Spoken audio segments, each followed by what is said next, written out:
Istigan niyo po kami.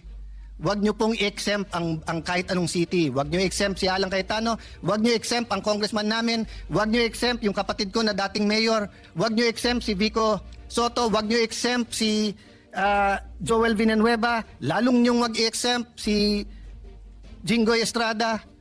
Huwag niyo exempt ang mga congressman. Pero bakit? Sandali lang. Nagsalita ka Diskaya, bawal ka na. Pero ikaw, Bryce, dahil senador binanggit mo, sige, sabihin mo lang kung saan mo gusto, doon ka na magstay. Hindi ata tama po iyon. No? So, ganun din ang hamon ko sa DPWH.